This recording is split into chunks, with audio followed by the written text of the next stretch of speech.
So sweet at masarap talagang magmahal si Paulo. Hatid sundo nga ba si Kimi sa Showtime?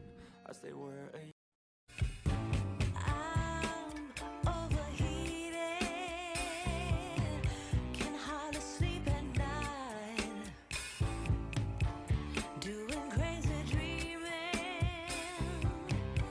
You're the reason why. Hiding by the baby. Diba? Mapapasa na all ka na lang talaga. Kapag ganito, ang treatment sa'yo ng nobyo mo na tila prinsesa.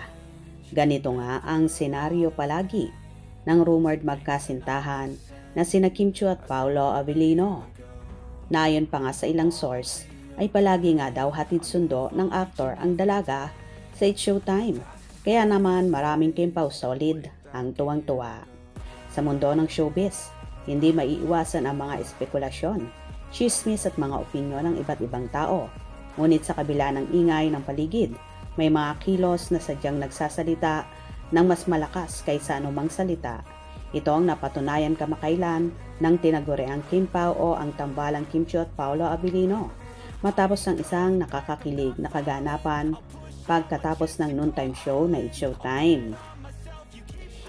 Isang Sabado ng hapon matapos ang nakakapagod ngunit masayang episode ng It's Showtime. Isang pamilyar na eksena ang nasaksihan ng mga tagahanga at mga usisero. Hindi na nagpatumpik-tumpik pa si Paolo Avellino na magiliw na tinatawag ng mga fans na mister at agad na sinundo ang kanyang misis na si Kim Chiu mula sa studio. Para sa marami ang simpleng pagsundo ay normal na gawain, ngunit sa konteksto ng dalawang sikat na artista na may kanya-kanyang abalang schedule, ito ay isang malaking bagay. Ipinapakita nito ang dedikasyon at pagnanais na makasama ang isa't isa sa bawat posibleng pagkakataon. Ayon sa mga ulat, matyagang naghintay si Paolo upang sabay silang makaalis. Hindi ito bahagi ng script, hindi ito utos ng management at lalong hindi ito fan service lamang, gaya ng iniimbento ng mga bashers. Ito ay kusang loob na pagkilos ng isang lalaking nagpapahalaga sa kanyang kapareha. Matagal lang pinagdududahan ng mga haters ang katotohanan sa likod ng Kimpaw.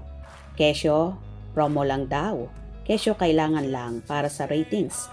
Ngunit ang mga kilos na tulad nito, ang pagsundo ng walang kamera, crew, ang pagbabakasyon na magkasama sa mga probinsya ay direktibang sumasagot sa mga kuro-kurong ito. Walang katotohanan ang paratang na fan service lang sila.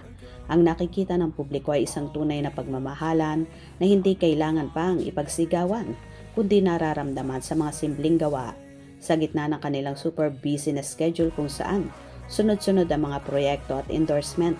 Ang paglalaan ng oras para mag-travel na magkasama ay patunay ng kanilang commitment.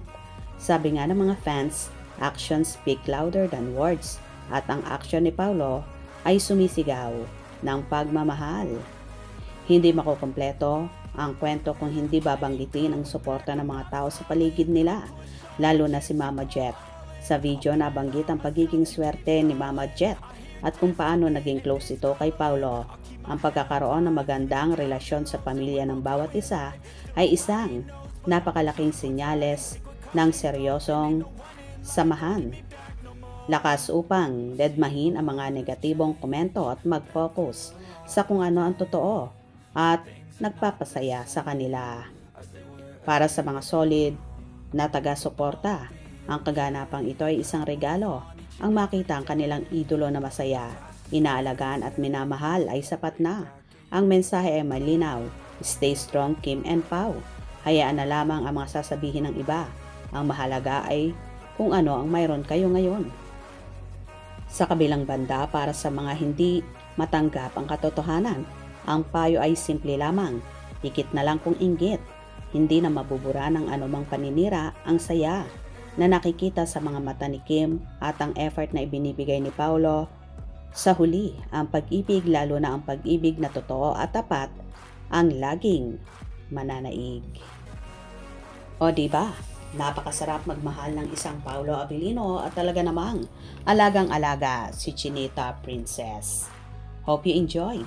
Please subscribe for more info.